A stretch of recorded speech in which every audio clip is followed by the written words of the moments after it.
Call to order the Highland Park Board of Education hybrid regular public meeting. The New Jersey Open Public Meetings Act was enacted to ensure the right of the public to have advance notice of and to attend meetings of public bodies at which any business affecting their interest is discussed or acted upon.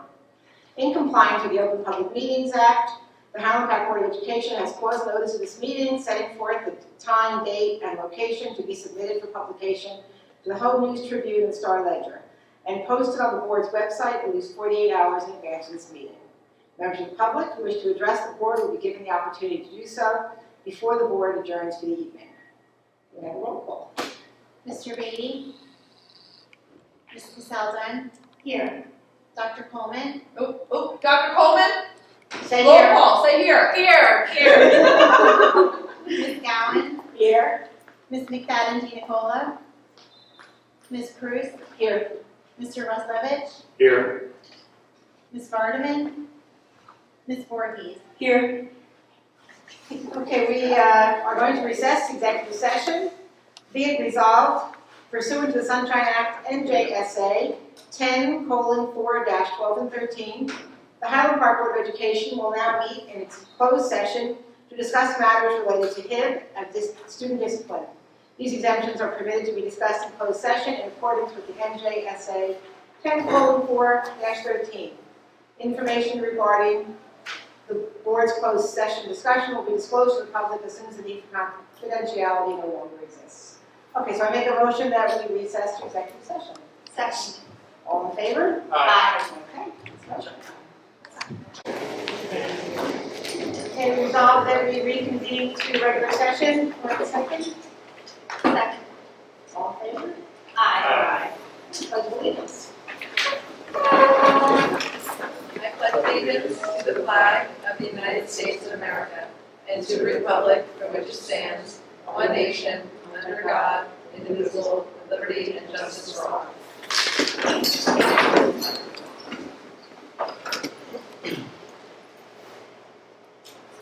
We've had a number of communications this month.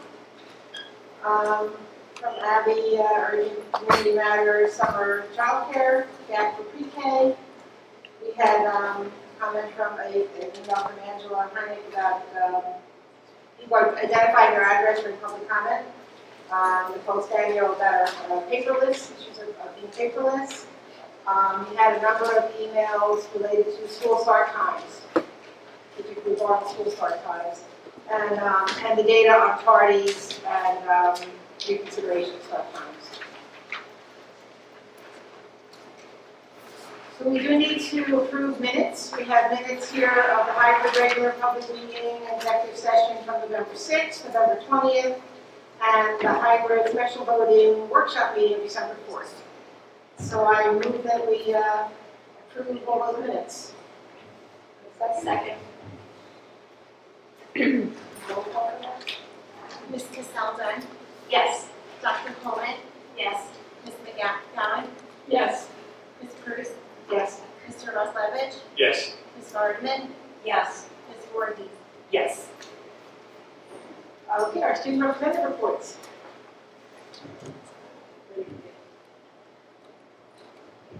Okay, so starting over at Irving, the students and their families enjoyed a hoedown, complete with country line dancing and crafts. Currently, Irving is looking forward to their winter sing-alongs this week with their families in kindergarten and first grade. They are expecting a visit from Lee Yu, who will be working with their students on mindfulness and resilience as well. Irving is wishing the entire board, superintendent, and high school reporters a wonderful holiday season. Over at Bartle, families had a lot of fun at the Family Fitness Night on December 12th. They'd like to thank the HBAA for the past grant that paid for the event. And their winter concert will be held at Bartle tomorrow, December 19th at 7 p.m. Over at the middle school, one student came to provide suggestions for, I suppose. Oh, that was the what Mrs. Saudon asked for a report back on for the feedback session that they had. And one student was able to go, and he had great ideas and suggestions, and Ms. Brady will meet the student advisors to review and discuss how to recruit more students. So true. Student Congress is back at it again. In the month of December, they planned a Spirit Week, which began today, a wall decorating contest, which is graded based on students' period 1 classes. Like in that class, they will decorate the door with the wall. That's going to be held on December 20th, which is going to be winter themed, so fun. And a pep rally on December 21st. The Spirit Week schedule looks like Monday, which is today, the students dressed like their favorite teacher. Tomorrow, they're wearing pajamas. On Wednesday, they will be wearing white. On Thursday, they will have their color wars and a pep rally. 6th grade wear blue, 7th wear green, 8th wear red. And on Friday, everyone will wear their ugly sweaters. For the wall decorating contest, it's a winter theme. The wall will be judged on creativity, its use of recycled resources, and how visually pleasing it is. And the winners will receive an ice cream party. I am jealous. For the pep rally, there will be competition events. The competition will include all 3 grade levels and the teachers. The contests include a potato sack race, musical hula hoops, cup stacking competition, and a basic relay race. There will be points awarded for the wall decorating, Spirit Week participation, and the winners of the pep rally competitions. If the winners are the teachers, the second place winners will be awarded 15 minutes of extra recess time instead of, that is including ice cream party.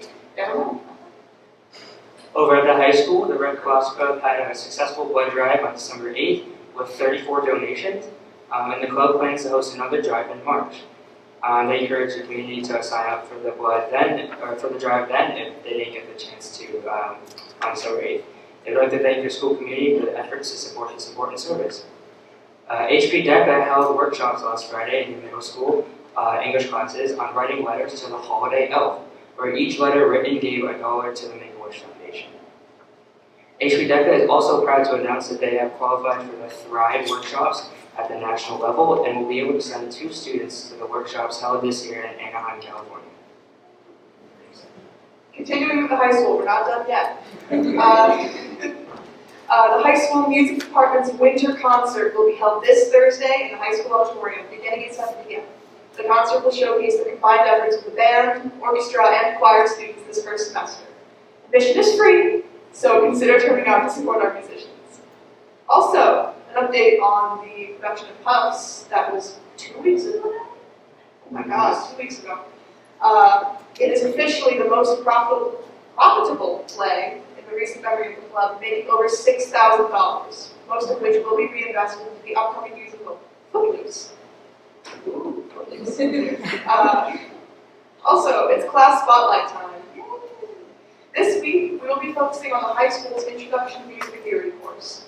Throughout the semester, students have moved from learning about basic music notation to rhythms, to pitches and keys and beyond. Students train both their brains and their ears to better recognize musical intervals and are currently learning to compose their own short 4-part harmonies. By the end of the semester, the students will either analyze an entire piece of music or will compose a full-length piece of their own. An AP Music Theory course will hopefully run next year that will go more in depth, last the entire year, and provide students an option for college credit through the AP exam come in. And that's all for the high school. Thank you so much. Questions or comments for our student representatives? Excellent report, thank you. Thank you. Always adding something new.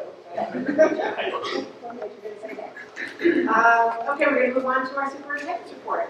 Dr. Siska. Thank you. Good evening, everyone. It's great to see so many amazing faces in the crowd. Tonight is a really exciting presentation. First, I want to begin with our student spotlight. So I'd ask Ms. Brady to come up to the microphone, and then I'll join you for the certificate. Hi.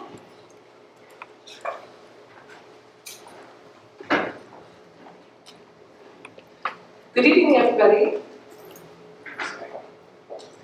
So when I have the honor of coming to the board meeting and nominating a student, I reach out to all of the teachers, to the guidance counselor, to all the stakeholders in the middle school and ask for some feedback.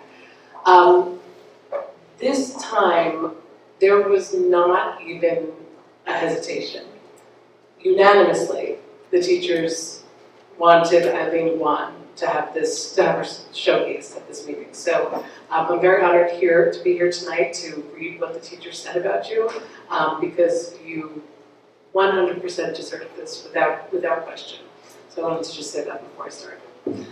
So Eileen's English teacher, Ms. Begonia, said that she possesses an amiable demeanor, strong academic focus, and understated confidence. She respects her peers, works diligently, and enhances the rapport of the ELA classroom. Ms. Giovanetti, Eileen's Spanish teacher, says Eileen is always very respectful toward her classmates. Her schoolwork and contributions to classroom discussions are insightful and show great maturity and intellect. She is also very involved in sports and in her church community. Mr. O'Hara says Eileen is a very positive addition to the music classroom. She always arrives on time, prepared, and greatly contributes to the success of the band. Ms. Perez said Eileen Juan is a student who leads by example. Eileen is consistently prepared for class, and when given feedback, she takes it to heart. She is constantly striving to be better on her instrument and is playing a few pieces with the high school orchestra at the upcoming concert. Eileen is patient with her peers and is always ready to help a fellow orchestra member. Ms. Bringo said Eileen is a conscientious student who gives every assignment 100%. She has great learning attitude, shows respect to her teachers and peers, and positively contributes to the school community. Ms. Maroon said Eileen is a very hardworking student and always gives 100%. She's always eager to tackle challenging subjects and is not afraid to ask questions. One of the strongest qualities Eileen possesses is her desire to fully understand the material and to do her best. Even if Eileen only gets one question wrong on a test, she will follow up and make sure she understands the mistake, seeking clarification and mastering the concept before moving forward. Her commitment to learning from errors showcases her dedication to continuous improvement and academic excellence. Ms. Washington, our PE teacher, said Eileen is a pleasure to have in class each day. She's a great athlete, classmate, and an even better person. Eileen has the ability to accomplish great things both in the classroom and on the playing fields during her years in HP. Mr. McCabe is new to the middle school. This was his first time doing it, and he was so excited to nominate Eileen. So he said, Eileen is always at the top of her game in geometry. Our little pond is full of big fish, and there are so many exemplary students, yet Eileen stands out. She is respected, deservedly so, and expected by her classmates to usually achieve at the highest level. Always inquisitive, she works to understand the material in her own way. She also clearly puts in extra practice and study time in addition to her active participation in co-curricular activities and sports. Mrs. Ailey said Eileen is an active member in the advisory group. She participates in our discussions and gives great insight and ideas. Eileen is a member of both Student Congress and Students in Action. She is a reliable member in both clubs and helps out with as much as she can. And Mr. Lubianco, who I think might be your biggest fan, said that Eileen is an all-around all-star. Not only is she an academic powerhouse, but she is a star tennis player as well. She has been one to help out her peers every time they ask. She is a mature young lady who is often asked to take on responsibilities and will invariably volunteer to be a leader in her after-school activities. She is someone we are very proud to spotlight. And what I will add, and I do say this, but I hope you hear this, that these contributions to you may seem small, but these are major. And what you do for us, the adults in this building, is tremendous. So I just want, I know you heard it from your teachers, but hear it from me too, that every single thing that you do is what makes our school work. So thank you, Eileen Juan. Congratulations. Come on.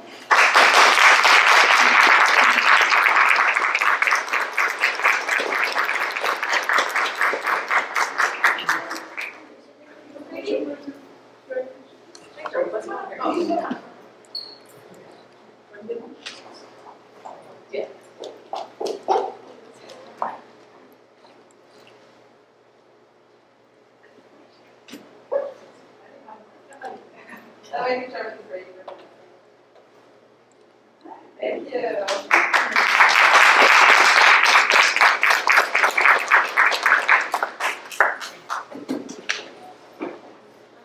Thank you, Ms. Brady. Congratulations. So I'm going to speak the rest of my superintendent's report from the podium because we have another big recognition, and I'm going to try not to cry because It's a really well-deserved night of recognition. So I have something prepared, so bear with me. Good evening, everyone. I stand before you tonight with a mix of emotions as we bid farewell and express our deepest gratitude to Mark Krieger, Ann Gowan, Rob Oslevich, Michelle McFadden-Nicola, and Christopher Woodward, who are or have retired from their positions on our esteemed Board of Education. Today marks a poignant moment as we recognize the immense contributions, dedication, and unwavering commitment these individuals have brought to our school district. Mark, Ann, Rob, Michelle, Chris, your tenure on the board has been nothing short of remarkable. Each of you has played a pivotal role in shaping the educational landscape of our community. Your passion for education, tireless efforts, and the countless hours invested in ensuring the success of our students has not gone unnoticed. As a member of the school community for the past 7 years, I've had the privilege of witnessing firsthand the positive impact you have had on our schools. Your visionary leadership, strategic thinking, and advocacy for excellence has set a standard that will continue to inspire us in years to come. Beyond the meetings and policies, you have been the driving force behind positive change. Your collaborative spirit, dedication to fostering and nurturing learning community, and your ability to bridge gaps within our community have made a lasting impact. The countless students who have benefited from your decisions and initiatives stand as a testament to your commitment to educational excellence. While we bid farewell to your official roles on the board, we are confident that your passion for education will continue to resonate within our community. Your legacy will endure through the policies you've championed, the programs that you've initiated, and the positive culture you've cultivated within our schools. As you embark on this new chapter in your lives, please know that your influence will be missed, but the mark you've left in our district is everlasting. On behalf of the entire school community, I extend our deepest appreciation for your service, and I wish you all the best in your future endeavors.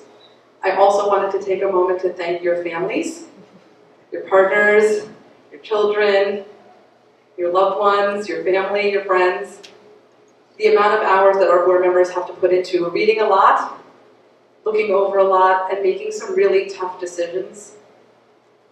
It takes a lot of time and effort, and I know they sacrifice their time with you, so I really want to thank spouses and thank family members, because it's your support that allows them to do the wonderful work that they do. So tonight is also to thank you all. So again, to our esteemed board members and their families, thank you for your unwavering dedication, and may your journey ahead be as enriching as the impact you've had on us. Congratulations.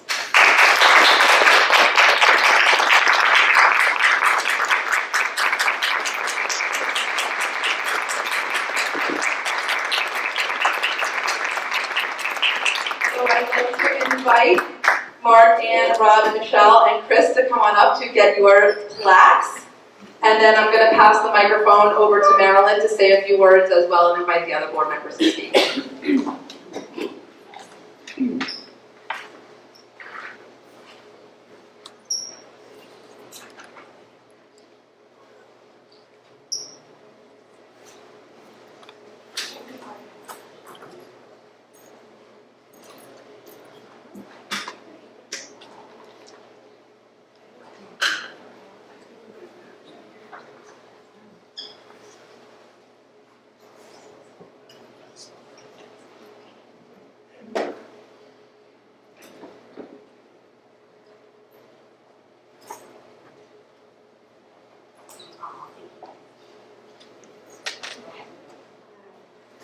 Please join me in congratulating them again.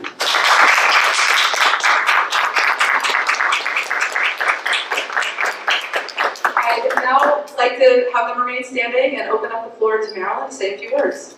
Thank you. I'm the practical side of this. So all the things that I was not able to express, but I did look at the longevity and the history of the board members that are standing in front of you. And from what I could put together, with a little help from my friends, I believe there's a total of more than 43 years of board service standing in front of us. And we combine your efforts. And then I thought, well, every COVID year should really be 3 years. And you all lasted for 3 COVID years. So well beyond the 43 total. Mark served the longest. As not on our program, but Mark was in Board of Ed from 1987 to 1993, left and came back in 2016, and stayed on until 2023. And during his term, Mark served as president, vice president, and chair of finance and negotiations. Rob, Ann, and Michelle came on the board in 2015 at a very challenging time in our district's administration. They joined Darcy, working to make the Board of Ed an effective, functioning, working body. And digging into a little bit of the history, I think we have them, all of you, to thank for the systems that we have in place now that work on the Board of Education. Anne also served as president and vice president during her time. She's chair of personnel. All three of you were part of the negotiations team. Also an important job role. Chris was appointed to the board, I think, in 2019, and then elected to positions. He was an active member of Finance and Facilities and chaired it, as well as personnel. Rob served on every committee, like you know, at one time or another in your years on the board. Personally, I learned a great deal from each one of you, and you have all been dedicated to this district, to our staff and our students. I also thank you for your leadership, your time, and all the skills you brought for the betterment of the Highland Park School District. You will be greatly missed. Thank you so much.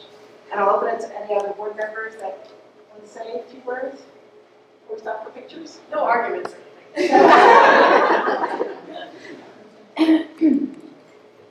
I don't know, I mean, you said a lot already, but I would add that just for me and my time on the board, I just want to make a little comment about each of you, because I just feel like there's so much that could be said, but a couple of things just came to the top of my mind for each of you. I mean, I think about Mark being this kind of walking encyclopedia for the school board, and so I know for me and for I think most of us, you are the person we go to if we had a question, whether it was like a historical context we needed related to something involving the school district broadly or the school board specifically. Certainly any questions about finance, facilities, you are the guy. And I will say too that when you left here, you said, give me a call anytime you have a question. You're still there for us. And I think I know I appreciate that. I'm sure Marilyn has.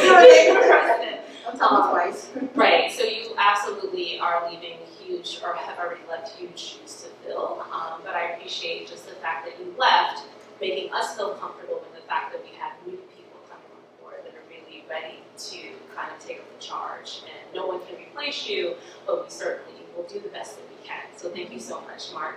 And Chris, I just think about how whenever you would speak at a board meeting and you had a question or a comment, it's like, oh, let's just listen. Because Chris, if you have something to say, you don't have to always say something, but when you do say something, it's going to be really thoughtful, adding another angle that perhaps wasn't already a part of the conversation. So I really appreciate that about you. And you're just really, easy to work with and get along with here. It's not always easy when we're talking about really complicated issues and complex issues, and sometimes polarizing issues, but you came in at a critical time and you really provided an important perspective on the issues for us. And Michelle, what can I say? We served together on curriculum and equity and excellence, and you obviously are so passionate about the issues of curriculum, particularly when it comes to bringing us to a place where everyone in our district, from no matter what their background is, what their belief systems are valued and reflected in what we teach, right, and how we teach it. And certainly on equity and excellence, you always sort of zoomed us out and made us look kind of at the bigger issues and like the bigger picture as to what we're doing here and how it connects to our world. And sometimes people don't want to hear that, right, at a board meeting, right? So it's all about what's on the table, like what's in our agenda. But I like the way that you did challenge us sometimes to think about what we're doing here and how it connects to the global society, essentially. And we see this in the news now all the time, how critical it is, this work of being on a school board. It is because we're so connected to these really big issues happening in our world. So I appreciate you for always keeping us kind of grounded in this truth, as hard as it could be, to sometimes confront and figure out, well, how do we fit that with our work here at the school district level. So So thank you so much for that. And Anne, my partner here at the table. What can I say? I really appreciate you in so many ways, and I think, you've been a cheerleader for for many of our youth who are most marginalized in this district, and people may not always see it here at the public board meeting, but certainly our committees, you are a champion for students who may not have the voice that they need. And so I think part of that is just who you are, and you always bring that with the level of commitment and dedication that's sincere. And I think you do it in a way, when you advocate, it's always in a way that we can only appreciate and respect, because you come off in a way that you're not trying to be antagonizing or putting them down, but we appreciate your delivery. That's what I would say. I appreciate your delivery when you're really advocating, because advocacy can sometimes be perceived in a way that people feel put off, right? And I think here at the board level at this table, whether it's here or executive session or a committee meeting, we have to be able to have kind of different conversations and kind of state our positions and what we're advocating for and why, as we are stewards for the school district, and how we do that matters. So I just want to kind of thank you for that. And there could be, I could say so much more. And Rob, what I have to say, Rob, is simply, again, all these years you've been on every single committee, and what I appreciate about you the most, I don't know if anyone else has noticed that, but notice this, but when you have a question, there's always this probing question, sometimes very specific, it's particular minutia that no one else has ever thought of. So I really appreciate that. Okay, Rob, that really makes sense, or maybe you don't agree with that, but I'm glad that you brought that to the table. So I appreciate that about you. It's just always something you bring up that really no one else may have thought of. So, and that's what it takes, right? Being a part of this kind of body that we can show bringing our different kind of perspectives and ways of looking at the same particular issue, right? Whatever that big issue is. So I can go on and on, but that's all I have to say. Thank you guys so much. I will miss you all.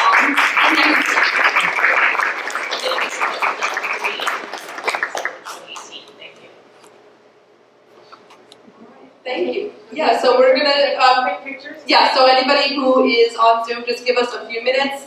We have some guests in the room with us. We'd like to pause for family and the board members to take some pictures, so give us a few minute interlude and we'll be back shortly. Sorry I have no creative messages or commercials for you, but just wait patiently, thank you.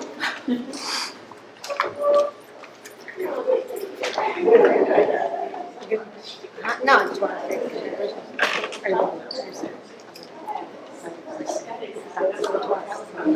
Go back. That's fine.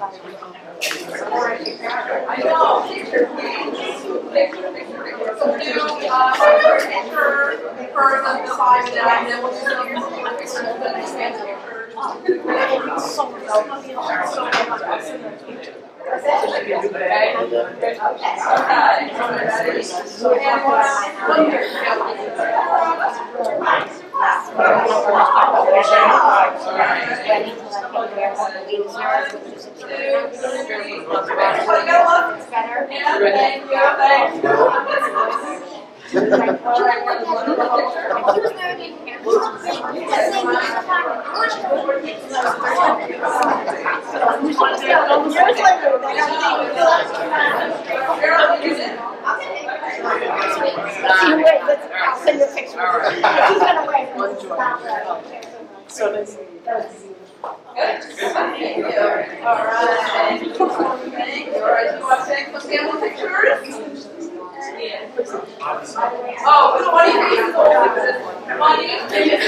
You get it back! I'm sorry. I'm sorry. I'm trying to go my ears. Look at me. Okay. All right.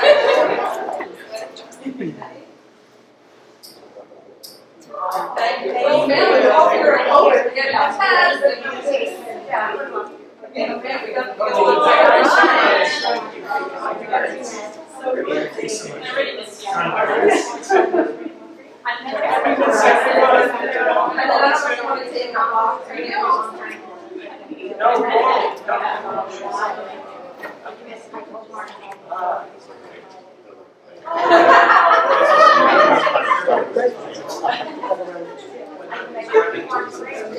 I tried to keep my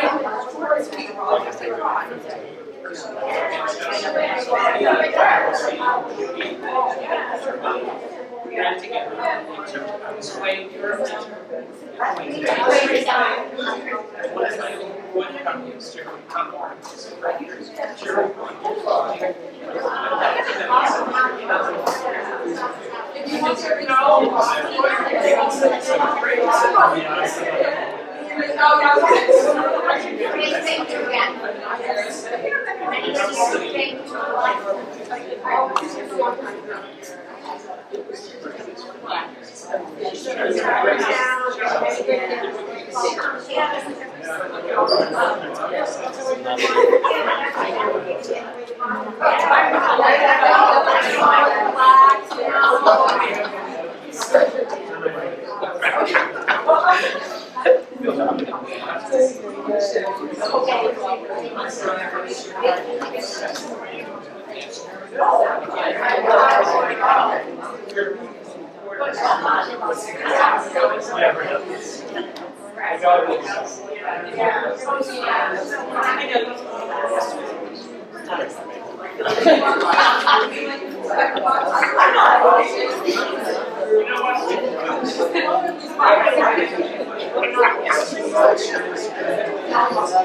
All right.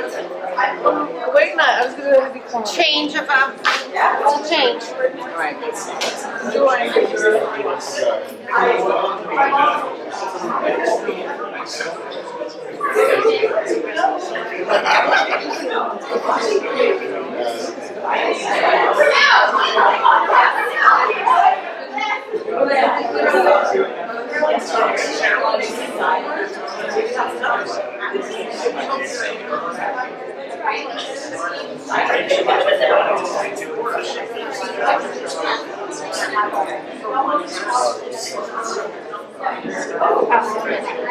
Alright, so maybe we'll laugh tonight. Well, Because he brought a picture of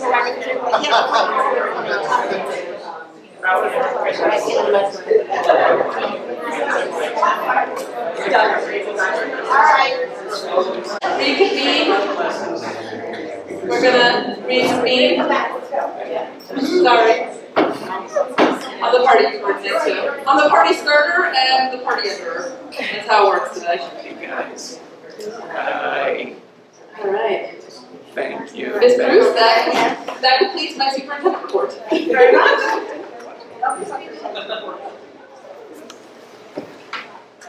Okay, 3 board members have to stay for the night. Everybody else has to welcome to go if they want. Bye, Mark. Alright, we are going to move on to board committee reports and recommendations on the agenda. We'll have a public comment, and then as we're a voting meeting, we'll come back and vote after public comment. So, curriculum and instruction. Allison, you're up. Yes, okay, curriculum and instruction met on December 5th. It was myself, Dr. Suska, Ms. Rodriguez, Dr. Batty, and Ms. Strockman, and Ms. Voorhees. First things we discussed were new course proposals, which are on the agenda tonight for approval. Introduction to computer science and programming, computer programming, and web design. We reviewed the 3 courses, and they were all revised or generated based on results from a student survey. So the Introduction to Computer Science course was revised to include a little bit of programming, and then there was also a computer programming course that students wanted to be able to take, and also web design. Dr. Beatty provided Ms. Rodriguez with materials on course progression and equity in computer science, and if approved, these courses would be offered for next semester. As a side note, I know there was a lot of questions in the community about AP computer science, and the teacher is working on that certification, so it should be offered as a course in 2024-2025. The next thing we looked at was the NJSLA 2019, 22, and 23 cohort data. We showed, the data showed that 7th grade ELA and math as areas of focus. Middle school ELA has 1 intervention class of 6th to 8th graders learning more foundational skills through a combination of Wilson and level literacy instruction and grade 180. And then the other ELA intervention classes are taught by grade level and are also using grade 180. In math intervention classes, those are grade specific, so they're grouped by all 6th, 7th, or 8th graders. The teacher does several mini lessons a week on a skill that's being utilized in their grade level class. And then they also do work on Math 180 module, which is kind of tailored to these students' specific levels and needs. We revisited some other student support initiatives throughout the district. After-school programming for dolphin tutoring and high-impact tutoring began on the 12th. At the time that we met, there were 58 Marble students offered tutoring and 25 families had committed. High-impact tutoring was expanded to include students performing 1 year below grade level. The original estimate was going to be 1.5 years below grade level, so this allowed more students to be able to qualify for high-impact tutoring. And dolphin tutoring was offered to students performing just under a year below grade level. 7 teachers applied to work that program, and Ms. Rodriguez reported that other options for staffing are being considered, including looking at student teachers as potential staff. At Irving, intervention is being programmed during the school day, and there is going to be an after-school STEAM enrichment program, which I believe is on the agenda tonight. At the middle school, 1 teacher signed up to work in the after-school intervention program. This ELA intervention program is offered to students meeting benchmark data, but who are performing just below meeting expectations on the NJSLA. And at the high school, 2 teachers have been hired to supervise and provide additional support as needed in after-school sessions for students to access the paper tutoring program, which is a virtual tutoring program that we discussed at the last meeting. 109 students who failed 1 or more courses were invited to this after-school session. This may also include a drop-in model if turnout allows for it, and Ms. Rodriguez is going to pull data from paper tutoring to see who's taking advantage of the program. It's very possible that even though the students were invited to the program, they may just be using paper tutoring on their own time. ENL interventions, there was a teacher hired at Irving. 10 students were invited to an after-school intervention. At the time that we met, no families had responded, and in middle school, no teacher had applied for the after-school intervention for ENL students. We also discussed curriculum revisions, which are on the agenda tonight. They were in response to the New Jersey standards that were just revised and approved this fall. Ms. Saka included a breakdown of changes in a document for all of the STEM changes. There was one question about a shift in Math 6+, and basically they had shifted some standards around because some standards might be more appropriate for a 7th grade level as opposed to the 6th. ELA curriculum revisions will be made this coming summer. We looked at 2 proposed new Schedule B clubs, the Middle School International Club and High School Buddy Ball. Both activities are popular with students, and those were also run through the Finance Committee. Now I'll move on to the agenda items. New items for this meeting. There's another intern on item number 2 for school counseling at the middle school. There's the approval of the HIB reports as listed. The approval of the 3 courses: computer programming, introduction to computer science and programming, and web design. Approval of the revised curriculum as listed. That's it for my report. Any questions? A lot of information, thank you. No questions for personnel. For curriculum, we move on to equity and excellence. Nothing new to report. We haven't met since our last meeting, at the beginning of the year. And finance and facilities is me, so let's see. We did meet December 5th, right after our last meeting, our last board meeting. And Ann and Jen and myself were the board members that were in attendance. Colin McIntosh, John Flanagan, Denise and Christina also were at this meeting. And Colin reported that enrollments continue to grow in our after-school program. We were up to, at that point, they were up to 262 children. And he feels things are going very well. He keeps adding programs. Recently, there was an Asian culture story time, which is something that hadn't been done in the past and is continued this year. And he's starting, maybe they started already, mini camps for kindergarten through 5th graders. So that is like an arts and crafts program, 1 hour for 4 weeks and 5 days a week. Basketball, 3 days a week, run by a former Highland Park student. There's no extra charge for those mini camps, and he's gotten a really good sign up for it. He's also said that they are starting evaluations of staff. In January, they will be. Site managers will be evaluating staff, and Colin will be evaluating site managers. That's not something that's been done before, and I think will, maybe a challenging process, but hopefully will result in some good feedback. And he continues to look at state certification. It's still a goal, but it's certain personnel requirements of the state make it challenging. So he's awaiting new regulations in January to see whether anything changes. But there's a lot of training required if you are certified by the state, and training takes place during the day, I believe, off site, which since many of our staff are also employees, that's challenging. I think it's challenging in terms of the certification required for site managers. So he's hoping some things change in January will make that a more doable process, but it is still a goal because it would provide us additional source of revenue for our families who are on free and reduced lunch. The state would be sending in money to support their after-school attendance. So it's a good goal. We'll see where it gets, if we get there and when. John reported on the facilities update, modular classrooms. All the students are settled in there, and things are going well. He commented that our regular custodians are cleaning those modular classrooms in addition to their other work. There was a new leak that week. I'm afraid to ask if there was a leak this week after all this rain, but it was repaired, so it's been an ongoing challenge.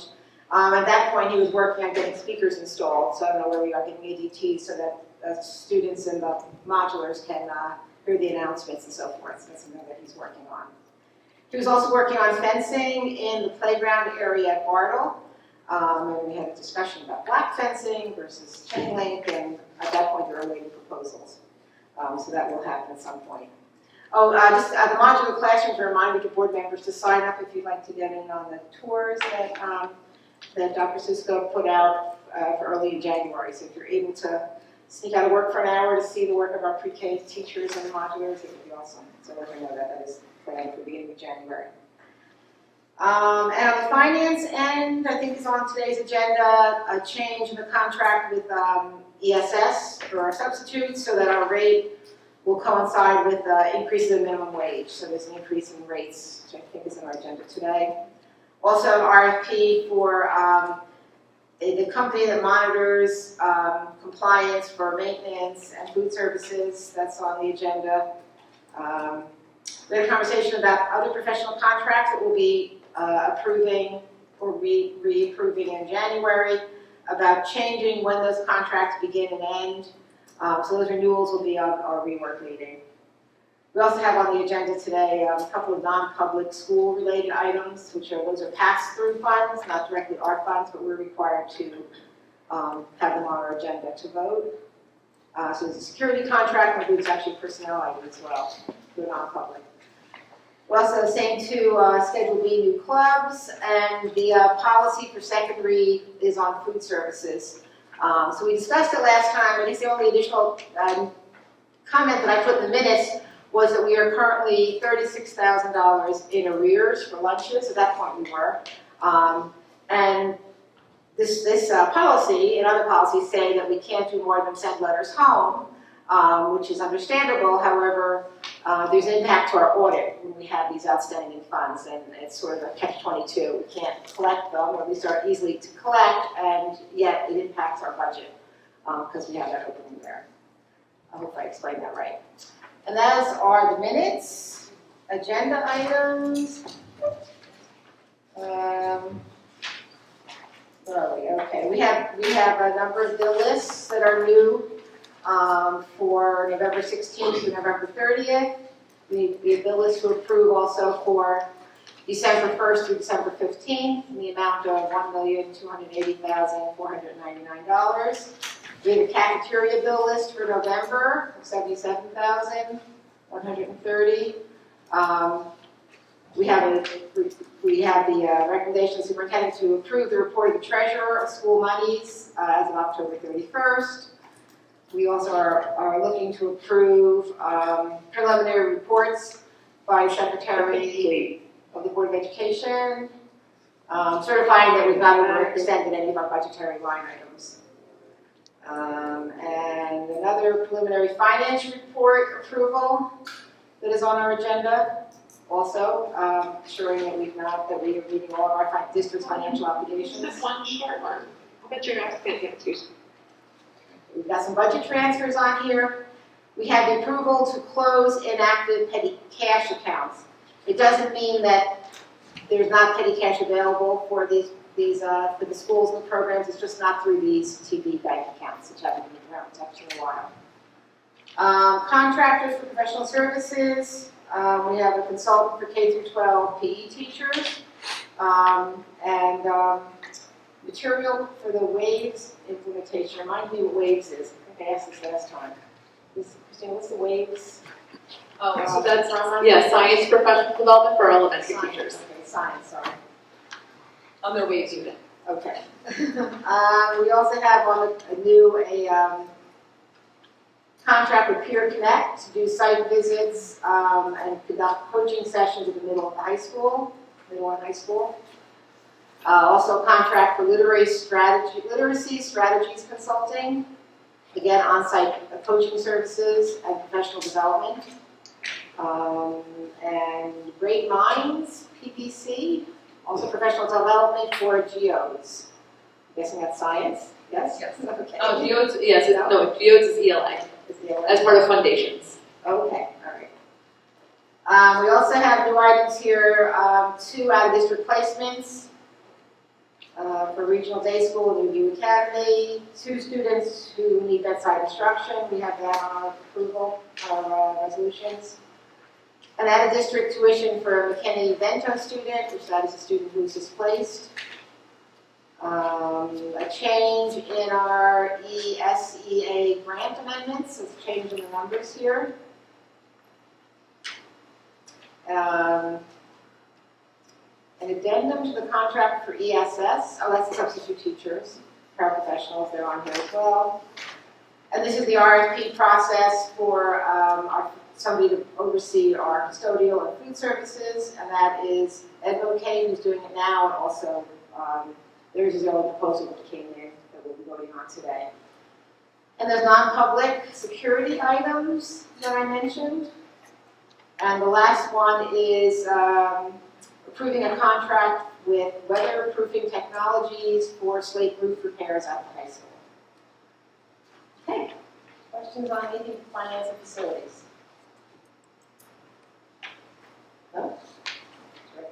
Okay, we move on to personnel. All right, There's a moment here, that's personnel. I'm sad at the beginning, but the personnel minutes are not as exciting. I shared with you what happened at the meeting last time, so I'll go right to the agenda. Anything in bold is new, as usual, although I will mention again, number 1 is not in bold, but still mentionable. Mr. Lassiter is retiring effective in August, so thank you, Mr. Lassiter. I'm sure we'll do something to honor him in the future. Ooh, I'm going to do something. I start seeing. Number 2, resolution to approve a leave of absence. We have another employee added at part B. Number 3, a new hire. I believe this is also pass-through funding to pay a teacher in a non-public school. Number 4, corrected motion. Let's see.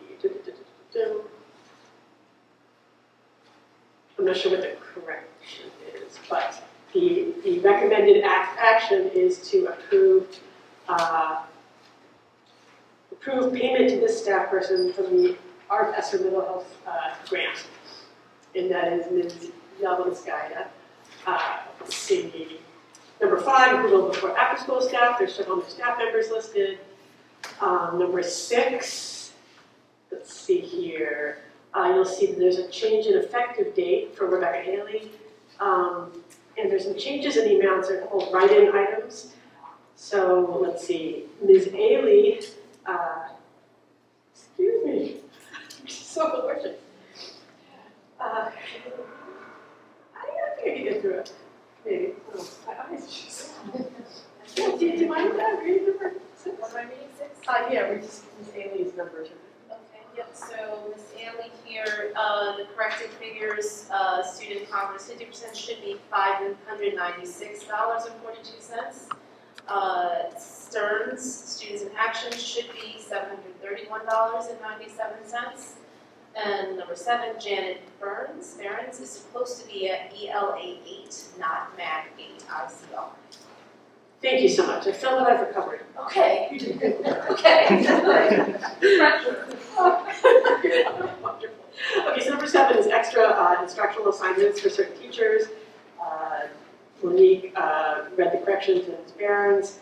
There's also 4 other new staff members listed. Number 9 is new. What do you, can I ask you to? I'm just number 9, it's just a bullet point. Yep, so we're just going to be approving in-house transfers of paraprofessionals. Let's see, Ms. Draper, Mrs. Cliff, Eric Levine, Hui Wang, Saberi Niger, Linda Aftab. Over to 13. Approval of Title I after school paper tutoring staff, change of hours. So we are moving to accept the recommendation of the superintendent to approve 2 staff persons for the Title I after school paper tutoring program, which runs 2 days a week, December 23rd to May 2024, not to exceed, some correction, 37 hours at the rate of $48 per hour with a 1-hour training. Meeting to be determined. So that's that. Then 14, we're approving Title I WISE Connections After School Program Monitor. And this is Juliana Lutzka, who's going to serve as the WISE Connection Monitor January 8th, or who will serve once she is approved, as WISE Connection Monitor January 8th, 2023 to May 15, 2024 on Wednesdays 3 to 4 p.m., not to exceed 18 hours at the contractual rate of $48 per hour, including 1-hour training meeting. 15, approval of bilingual parent advisory committee family night staff. There are number. No. Yes, we have a number. You know what? I feel that my allergies have been. You sure? I know, right? Thank you so much. This hasn't happened in a while. Number 16, we have a new approval of Title I STEAM Enrichment Program staff. STEAM enrichment, that's during the school day, I believe. Is that right? After school. Oh, that's after school, sorry. I see, yes. Got it. Number 17, approval of the Title I STEAM Enrichment Program Coordinator for the same program. Number 18, approval of the Title III After School ESL Enrichment Program staff. Excuse me. Number 19, professional development. Ms. Bender is going to be talking to our teachers about using ChatGPT in the classroom. The students have someone who's teaching them about that too. Jacqueline Fernstadt using ChatGPT in the classroom, and Lisa Saka will be introducing teachers to Edulastic. Number 20, we're approving a new translator for Mandarin, Ms. Stern. Actually, I don't know if that's a Ms. or Mr. Stern. Staff member Stern, thank you very much to staff member Stern. Number 21, approval of credit recovery program teacher in the high school, that's Ms. Paxton. That's all I have. Thank you. Thank you, Monique. Great teamwork over there. Any questions for personnel? Okay. Seeing none, we're moving to policies. That's me again. We did not actually meet. However, there are additional policies on here. So my understanding is that being that all 4 of our schools are now Title I, this policy that we had for family engagement had to be specific to each building. So, in fact, the wording is exactly the same on these policies. It's similar to the policy that we had in the past, only now it just delineates urban, rural, middle, and high school. So that's up for first read, and everything else here is up for second read, and we discussed it last time and before. Nothing controversial here that I'm aware of. So, we move to, any questions for policy? Move to public comment then. And the Highland Park Board of Education welcomes public participation and has reserved this time for your comments. Board Policy 0164 and 0167 establish and regulate the right of the public to participate in public meetings. If anybody would like to speak, please raise your hand. Oh, we have one person in the room, so please come to the podium, give us your name and address. And this is the time for public comment when we have 3 minutes. Tanya, go ahead. Hi, my name is Mary Botina, and I'm a resident here in Highland Park and a parent of children that have gone through every school in the Highland Park school system. My oldest is now a senior in high school. Wow. First, I just want to thank all the members of the Board of Education and the folks who Mary, can you just speak into the microphone? I'm sorry. Thank you. Where do you need me to begin? From the beginning? Yeah, just so the people at home can hear you. Sure. Okay. Mary Botina. I'm a Highland Park resident, and I'm a parent of children that have gone through every school in the Highland Park school system. My oldest is now a senior in the high school. And I just want to thank the current members of the Board of Education as well as the folks who are retiring tonight. One of the reasons I really don't show up here very often is because I really have been very confident and very pleased in how the programs have been run. So I really have felt not much need to show up here. And thank you all for your dedication and for handling things so well all these years for my kids and for everybody else's kids. Thank you. The reason I wanted to give a shout out to folks who are not here tonight, Highland Park residents, parents in the school system, as well as parents of private schools here in Highland Park. Several of these folks have come to me expressing concerns about the 2 marijuana stores on Woodbridge Avenue that are slated to come in on Woodbridge Avenue that are within walking distance of Irving School. So I volunteered to come speak here on everyone's behalf and give some details about this information, what is possible to try to do to address some of these concerns. The first location is at 176 Woodbridge Ave, just stone's throw from Irving School and literally right next to Carson Park. Second one, 225 Woodbridge Ave, right on the Edison border. The 225 Woodbridge Ave actually violates the Edison Cannabis Ordinance, so there's some concerns about why did this occur? Was there a failure to properly coordinate between the 2 towns on the zoning issue? The location at 176 Woodbridge Ave, right by Carson Park and right across the street, a block up from Irving School, that is a concern that perhaps more private interests factored into the consideration of this approval than perhaps more broad community issues. Specifically, that location is owned by the recent mayor's son, and also the local operator of that pot shop would be her t-shirt business operation manager. So a lot of folks have concerns if there were more private interests factoring into these equations. What you can do for folks out there listening is we've developed an online form to address these concerns. We will be asking the New Jersey Office of Public Integrity and Accountability to look into how these decisions were made for these 2 locations so proximate to Irving School and with these potential issues behind the scenes. That particular office is charged with investigating Actually, at violations. time, you're actually at your 3 minutes. Oh, may I just give my phone number then? Yes, absolutely. Yeah, thank you. Just to finish up then. Thank you so much. Yeah, that group is charged with investigating violations of public trust. So for more information on this issue, to sign the online form, please contact me at 579-2979.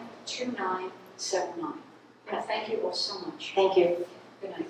Thank you for your kind words about the Board of Education members of the district as well. Thank you. My pleasure. Anybody else here to speak in the room? Anybody online? No raised hands. Okay, then we are moving on to our board action items and voting. So, curriculum and instruction, you want to move your agenda items? Yes, curriculum instruction, would like to move items 1 through 5. Seconded. Ms. Casaldo? Yes. Dr. Coleman? Yes. Ms. Gowan? Yes. Yes, but abstain on number 3, please.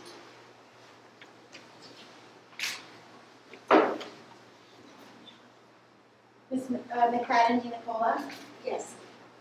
Ms. Prus? Yes. Mr. Roslevich? Yes. Ms. Vardaman? Yes. Ms. Voorhees? Yes. Okay, for finance, I move items 1 through 22. Second. Ms. Casaldo? Yes. Dr. Coleman? Yes. Ms. Gowan? Yes. Ms. McFadden DiNicola? Yes. Ms. Prus? Yes. Mr. Roslevich? No on 21, because I have an objection to guns in schools, and yes on the remainder. Ms. Vardaman? Yes. Ms. Voorhees? Yes. And personnel. Oh, sorry, yes, I would like to move items 1 through, 1 second please. 1 through 21. Second. Ms. Casaldo? Yes. Dr. Coleman? Yes. Ms. Gowan? Yes. Ms. McFadden DiNicola? Yes. Ms. Prus? Yes. Mr. Roslevich? Yes. Ms. Vardaman? Yes. Ms. Voorhees? Yes. And that is that policies, right? Yes. Okay, I move items 1, A through D, and 2, A through L. Second. Ms. Casaldo? Yes. Dr. Coleman? Yes. Ms. Gowan? Yes. Ms. McFadden DiNicola? Yes. Ms. Prus? Yes. Mr. Roslevich? Yes. I'm so sorry. Ms. Vardaman? Yes. Ms. Voorhees? Yes. Okay, now we're moving on to board liaison reports. Does anybody have information to share on one of these organizations or agencies? I don't, but I know they're looking forward to having a more reliable Human Relations Commission liaison than I have been able to be on Wednesday nights. So, The Highland Park Educational Foundation just sent out their end of the year mailer. They are looking for more funds, as we discussed on previous meetings. They have granted a lot of funding to our district this fall. But really wonderful trips and experiences the kids are going to be able to go on because of the HPES commitment to our district. So if you are looking to get in any of those, tax donationable donations, please consider HPEF as one of your organizations that you'd like to give to. Thank you. Anything else? As part of our reorganization in January, we're going to be looking at these borough committees and so forth, looking for new representatives, and also we'll reach out to the borough to see which organizations really need our input to make sure that we're covering the ones that we need and don't cover the ones that are either not meeting or not meeting very often. So we're going to try to clean this up hopefully for January or soon thereafter. President's report, I do actually have some information that I want to share. This last meeting for 23, there was a central leadership team meeting last week, and I thought the information from there would be important to share with the rest of the board and with the public. The central leadership team is made up of representatives from each school, the HPEA and the board. It's chaired by Keith Presty, who's with us tonight, the High Association President, and Dr. Suska. And this year, the focus of the work of the CLT is looking at the impact on our district schedules, the changes and the impact of changes, our district calendar and what the community needs in our district calendar. We're looking at absenteeism data and also at facility needs. Those are going to be the big ones that we're looking at this year. At this particular meeting, building representatives shared attendance and late to school data. I don't the word tardy. So late to school data from each of their buildings. They were comparing the fall, September through November of 22 to the same time period in 23. Well, they also shared a lot of the initiatives that are being used to motivate students to come to school and to be on time. The data was very encouraging, especially in the area of attendance. At the high school, absences are down 25%, and lates to school are down about 20%. Middle school absences are also down, and so are lates to school. At Bartle, attendance has improved across the board. One statistic that was shared was that 15% of students were chronically absent during marking period 1 this year, but that's compared to 22.8% last year at the same time. So a lot of data was shared. I'm not going to throw it all out. It's here if the board wants to be happy to share it. At Bartle, lates to school have increased, however. One example that was given is in October of 22, 6.4% of students were late as compared to this October, it was 8.2%. At Irving, absences were also down, about 20% in November, but lates to school were up about 7% in November as compared to last year. So overall, the data, there was a lot to celebrate in the data. And still pointing out, of course, areas to continue to work on and to watch closely. The fun part was that the administration of each building has really been planning a lot of great activities to encourage the attendance, and obviously it seems to be working.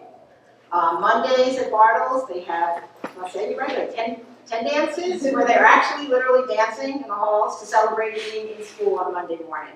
Because apparently Monday mornings is a particularly challenging time for attendance and to be on time. So they're actually dancing over there at Bartle. At the middle school, they're giving out Dunkin' Donuts gift cards, I think randomly, I'm not sure how it's going, but for classes where students are in class on time.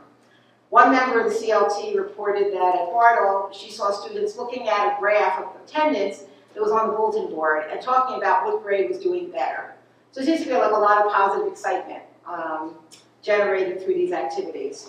Dara Botnick, the middle school teacher, shared with me that when her class won the attendance award, which also includes being on time, students were thrilled because there they get to jump to the front of the lunch line for a whole week. This is like a really big deal, getting to have your lunch early. And their teacher, including Dara, wears a gold chain around their neck. So I got the quote, or the quote was given that a student said, "I didn't expect us to win. I feel very proud of my team. I always am the first person to be in the classroom every day." And at Bartle, the motto is present and proud. You can see it in the posters out in front there. So all over the district, there's a concerted effort to make students feel good about being in school, and hopefully on time as well. For those that are struggling, Bartle reported that the family liaison is reaching out to individual families who are struggling with attendance or with getting their students in on time to find ways to support their efforts. So, like I said, much to celebrate and still work to be done. The other work that was done at the CLT was finalizing the wording of a survey that parents will be seeing in Genesis when report cards are available. This survey will just be 3 questions. 2 of them will be related to the impact of the changing start and end times. What has the impact been on families? And then the 3rd question is going to be about religious observance days, which are most significant to their family, to help with future calendar planning. So we don't love to, we're going to get the data, hopefully, because families who want to get to the report cards have to answer 3 questions. It might be the only way to actually get a more broad perspective of answers. So hopefully we will get that in the coming months, because it will be when report cards become available in different schools. The other update that I want to share is regarding our preschool expansion efforts. This continues to be a priority for the district, for the board. Next year, we will meet our requirements by adding 2 additional preschool classrooms. And for after that, we're continuing to explore options, including looking at renting space in existing buildings in town, so that we can add a few classrooms in the coming years while we look for a more long-term solution for the growth of our preschool. So more information in '24, but it's still a major priority for us. And last thing I wanted to say is that tomorrow for our council meeting, a resolution will be voted on to allocate to the school district 60% of the pilot money received from the Walter Street pilot project. This has been a topic of many discussions for many years, and we are very appreciative that it's being resolved in our favor. And we look forward to continue working with our council to meet the needs of the entire community. And with that, I will end by wishing the board and our staff and all the members of the public who are still listening a very happy holiday season. And that brings us to old business.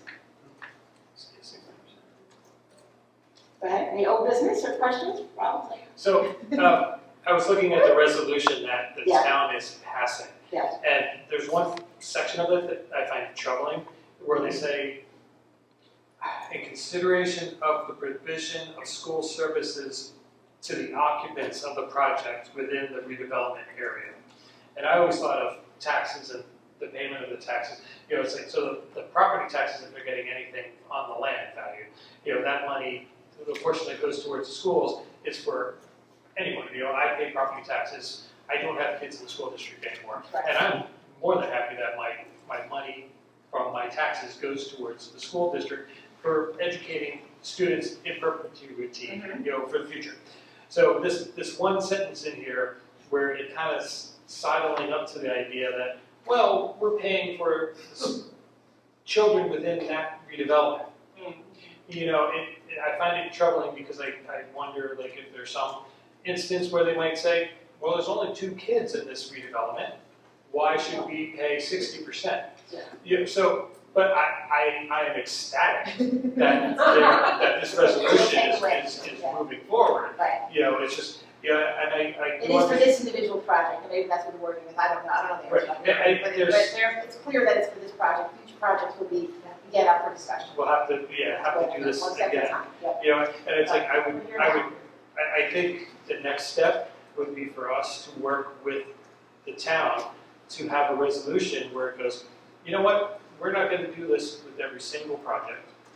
Or we're gonna have a resolution where we have to do pilots, we acknowledge that, but what we will do is that we'll have a resolution that for any pilot that comes up, we're automatically gonna give 60% to the schools. That's where I would like to see this, rather than this deals with Walter. You know, that's because there's plenty of other projects, and I'm not sure what happened with the previous ones on Cleveland. I'm not sure where that, if those had a pilot, I don't think they did. But, it's like, I know there's other projects that are coming along for the town.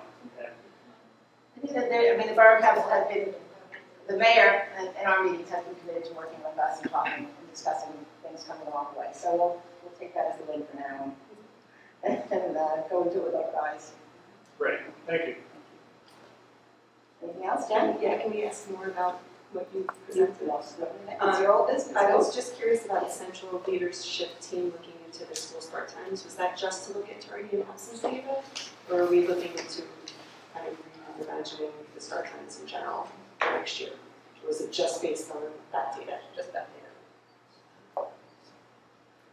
We're looking to get impact of the changes. The changes just happened, so let's see how things are going. And then we'll use the survey data in the spring to also look at. I was very confused about that then. I thought we were looking at it in general, talking about potentially having urban start first, then Bartlett, just kind of That was a full year's worth of work last year, or actually 2 years. 2 years worth of work. Right, so it's not something that's going to happen in the short term, right? It's not. only if there was an issue. If there was a significant issue, we unearth some significant issue, then I'll go back into the leadership team to talk about it and so forth. We got in the process. But at this point, it's not there for next year. So we don't want to move everything to 8 o'clock and after, just as a goal. So that what's been on the table right now, we're gonna wait to see how things are going, and, because as, you know, as, Christina said today, when parents, it's such a complicated process, it's taken so long to get here, and there is so much good in what we've got. We're gonna wait and see where the concerns are and what, you know, what we need to do about it. Maybe you want to speak more. Did you want to say more? You know, I mean, yeah, so that's where we're at. So I know that, you know, we have made the adjustments. The central leadership team is reviewing the data, like we said. So even the leadership team reviews multiple forms of data. And then, you know, the surveys will go out in February for middle, high school, and Irving semester 1. And then March for trimester 2 for Bartle. So at their report cards, what we're going to do is we're going to lock down Genesis. Unfortunately, we don't like to do that, but this is the best way to get enough survey data. So if we restrict Genesis to review report cards until a survey is completed in any language of people's preference, so they can select the language, and then we can at least collect a lot of data that way, because what we found is our surveys are really only completed by the same people over and over again. We really want a larger sample size across the whole district, not just Bartle and Irving, but we'd like to see the impact at middle and high school as well from caregivers. So we're going to have that survey, and that will come. So we'll have the data completed by February in terms of in our hands, and then the central leadership team will be able to review it and report out for it. The transportation and all of that has to go to the commission in this early spring. So in March, our transportation goes to the commission because we outsource our transportation. We don't own our own buses. And so that has to go for bidding. So that's why it's a process. If you want to do anything that might impact transportation, it has to happen a lot earlier so that that can go out. So based on that data, we'll review it. We'll, of course, report out on it. And if there are significant impacts that it's having significantly to, you know, a large majority of our families collectively across the district, we'd like to look at all 4 buildings and then see what we can do for the following year, if that's a possibility. But things, like everything, is timing because things are a little bit more complicated. So once that data comes in, we can then review it and analyze it, and then if there are significant impacts, we can then figure out what we would need to do the following year. Is it changing the times? Is it providing more supports to families? Because I don't know what they're going to report on and what we're going to need to do. So I'd like to have that data back first so that the team can look at it to make informed decisions about it.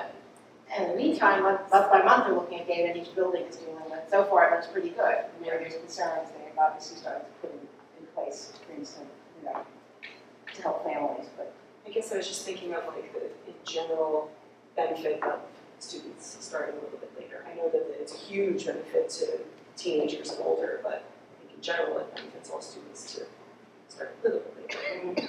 So I don't know, I guess I'm kind of surprised that we were only looking at that data, just the absences and tardies, to continue having the central leadership team look into it. I'm not sure. Okay, I'll talk to you about next steps if I'm concerned about doing something more. And then just one more question about the survey. What about the kids that are just getting the paper copies of report cards? so that they would probably get, I'm assuming that they'd probably just get a paper copy of the survey. We can print it out on Genesis, and then they can complete the paper copy and hopefully give us back, and then we can enter the data. So they'll get their paper report card that would. Yeah, if they request paper report cards, they get Say that one might still not do the survey then. Right, I mean, that's, yeah, unfortunately I can't. The best way I can force the survey is to lock down Genesis until they take the survey. I'm not a big fan of doing that. I don't like to restrict access to student data, but again, we want to get a robust cross-section of all 4 buildings and caregivers for the majority of our student population. So we just thought that was the best way. But there's very few. No, only if it's a request for a paper copy, but those are very few and far between. So we could print them and then hopefully get it back, but if they don't do it, I can't force them to.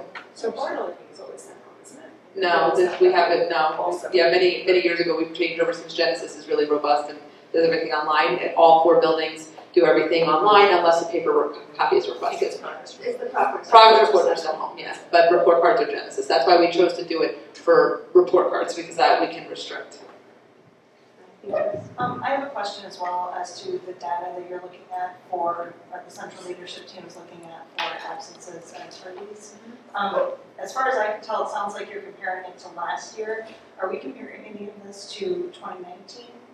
Are we, because there's going to be a natural change. I'm not trying to, what we're doing is really positive and, look and what the schools are doing in order to promote kids coming to school. That's all fantastic.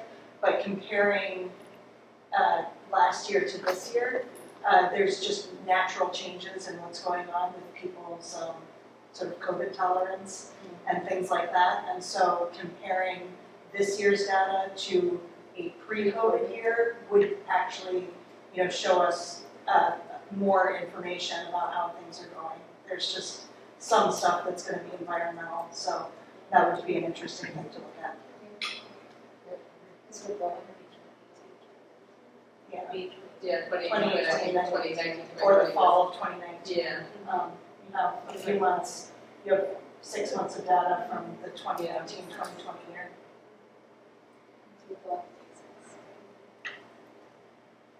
Anything else? For old, new business? We could be the same. Right. Then we're moving to public comment once again, and again, Highland Park Board of Education welcomes public participation and has reserved this time for your comments. So I see a hand up online, Rebecca Hirsch.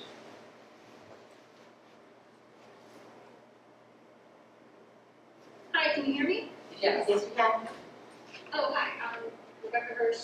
Do you need my address or not anymore? Sure, if you are comfortable doing that. Oh, Felton Avenue, Highland Park. I just wanted to say that, celebrating the data on tardies requires a very selective look at that data and willfully ignoring the data from the elementary school students. It's extremely disappointing to hear that we're going to be waiting for the central leadership team's survey that will conveniently provide results too late to make any changes for September. I think that the data that we've seen so far is alarming for Bartlett kids in particular. I think these kids are suffering, and I don't think that dance parties and lawn signs that get them to come to school on time really doesn't mean that they're not still going to be sleep deprived and not learning at the level that they need and deserve. There are real deficiencies in the performance of the Bartlett kids, and they need all the help that we can give them. I really implore this board to seriously consider the health and the learning environment of these kids and doing everything possible to make start times later for September 24 and not to waste another year asking 500 Bartlett kids to be sleep deprived and less able to learn when they're already struggling academically, and the data shows that clearly, and it shows it clearly compared to other districts around us. Like, our kids are doing worse, and there's no need to wait to implement a district-wide policy stating that all children need more sleep and all schools should not start before 8 a.m. It doesn't have to be a zero-sum game. We can do this for all of our kids. That's all. Thank you. Thank you. Anyone else for public comment? I see no other hands, so I make a motion to adjourn. Second. All in favor? Aye. Thank you very much. Happy New Year, everyone. See everyone in 2024.